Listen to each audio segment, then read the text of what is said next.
বলুন বলুন। আমার নাম সূর্যপদ মণ্ডল।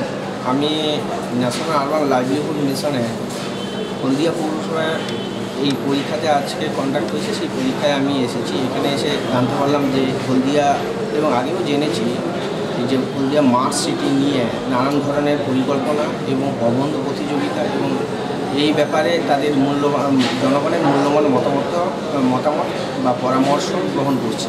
এই ব্যাপারে আমি being the urban planner of the Tamraliptu municipality in our Purba Medinipur district, I have given some information.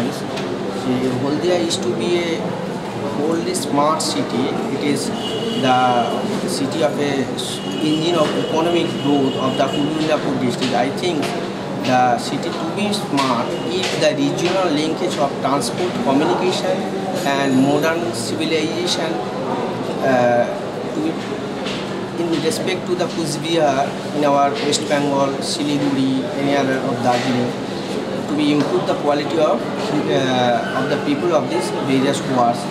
আর একটা জিনিস যে আমি মনে করি যে এই শহরটা আরও বেশি উন্নত হবে, এবং গ্রিন ক্লিন এই মটোতে যে ইন্ডাস্ট্রিয়াল বেল্ট সাইটগুলোতে যদি বোটানিক্যাল ট্রি এবং নানান ধরনের বড় বড় প্লান্টেশন দিয়ে কার্বন ডাইঅক্সাইডটাকে যদি ওরা বন্ধ করতে পারে, এবং সেই সাইটগুলোকে পুরো রিজিওনাল লিঙ্ক